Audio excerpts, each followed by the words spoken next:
दोस्तों, क्या आपको पता है फैक्ट्री में टाइल्स कैसे बनती है? और क्या आप जानते हैं टाइल्स बनाने के लिए किस तरह की मिट्टी का इस्तेमाल किया जाता है? और क्या आपको पता है फैक्ट्री में टाइल्स को कैसे इतना चमकदार बनाया जाता है?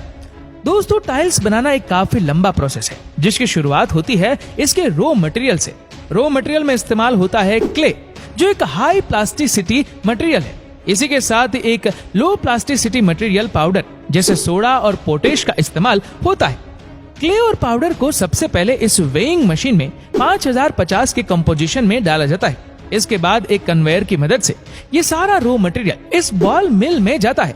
बॉल मिल के अंदर पाउडर में पानी मिक्स किया जाता है और इसका एक स्लरी यानी घोल बना लिया जाता है। इसके बाद ही इस घोल को 600 डिग्री टेम्परेचर पर गर्म करके इसे पाउडर फॉर्म में कन्वर्ट कर लिया जाता है। अभी इस पाउडर में कुछ बड़े कण भी हो सकते हैं, जिसके लिए इसे वाइब्रेटर से गुजारा जाता है, जहां इसमें मौजूद अनवांटेड पार्टिकल्स छान कर निकाल लिए जाते हैं और हमें मिलता है ये सुपर फाइन स्मूथ पाउडर।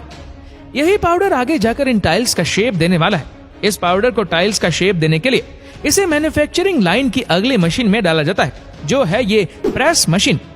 इस हाइड्रोलिक प्रेस मशीन से पर मिनट 14 से 16 टाइल्स बनकर बाहर निकलते। प्रेस से निकलने वाले इन टाइल्स में अभी भी नमी होती है, इसलिए इन टाइल्स में से बची कुची नमी को निकालने के लिए इसे ड्रायर से गुजारा जाता है। ड्रायर का टेम्परेचर 250 डिग्री के आसपास मेंटेन किया जाता है और टाइल्स यहाँ से गुजरने के बाद और ज्यादा सख्त हो जाती है। दोस्तों, यहाँ तक टाइल्स अपनी शेप में पूरी तरह आ चुकी है, लेकिन हमें तो अलग अलग डिजाइन्स और शाइन वाली टाइल्स चाहिए। इसीलिए अब इन टाइल्स को दिया जाएगा इसका शाइन और डिजाइन। इस डेकोरेटिव लाइन पर यहाँ सबसे पहले टाइल्स को इस ग्लेजिंग मशीन के नीचे से गुजारा जाता है, जहाँ इस पर एक स्मूथ और शाइनी कोटिंग चढ़ जाती है। इसी से टाइल्स को इसकी शीशे जैसी चमक मिलती है। यहाँ कुछ ब्लॉगर्स की मदद से टाइल्स पर लगे डस्ट को पूरी तरह से साफ किया जा रहा है, क्योंकि अब इसे इसका डिजाइन मिलने वाला है। इसके लिए यह टाइल्स इस डिजिटल प्रिंटिंग मशीन में जाती है।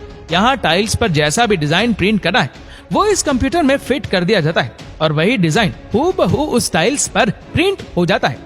डिजाइन प्रिंट हो जाने के बाद टाइल्स को एक आखिरी बार क्लाइंट मशीन से गुजारा जाता है, जहाँ 1200 डिग्री टेम्परेचर पर इन टाइल्स पर फायरिंग की जाती है, जिससे ये टाइल्स और श्रिंक और ठोस हो जाते हैं। इसके बाद टाइल्स साइजिंग मशीन में जाती है, जहाँ ये required size generally 600 by 600 mm size में कट कर अपने फाइनल रूप में आ जाती है। टाइल्स की मजबूती को कुछ इस तरह से चेक कर लिया जाता है और कमजोर टाइल्स को अलग कर दिया जाता है। इसके बाद टाइल्स आगे शॉर्टिंग एरिया में जाता है, जहाँ मैन्युअली एक आदमी इस पर अपनी पार की नजरें दौड़ाता है ताकि खराब टाइल्स को छांट कर अलग किया जा सके। इंस्पेक्शन से गुजरने के बाद ये टाइल्स पैकिंग एरिया में जाती है, जहाँ इसे इसके बॉक्स में डालकर बाइंडिंग मशीन में इसे पैक कर दिया जाता है, ठीक वैसे ही जैसे ये अब आपको मार्केट में मिलेंगी। कई बड़ी मैन्युफैक्चरिंग कंपनीज में टाइल्स पैकिंग का ये काम भी ऑटोमेटेड होता है, जहाँ कुछ इस तरह से ऑटोमेटिक मशीन टाइल्स को पैक कर देती है और पैकेट की बाइंडिंग होने के बाद ये पैकेट्स मार्केट में जाने के लिए बिल्कुल तैयार है। तो देखा आपने कैसे मिट्टी से शुरू होकर बनती है ये शानदार, चमकदार, जोरदार टाइल्स, जो घर को देती है एक अलग लुक।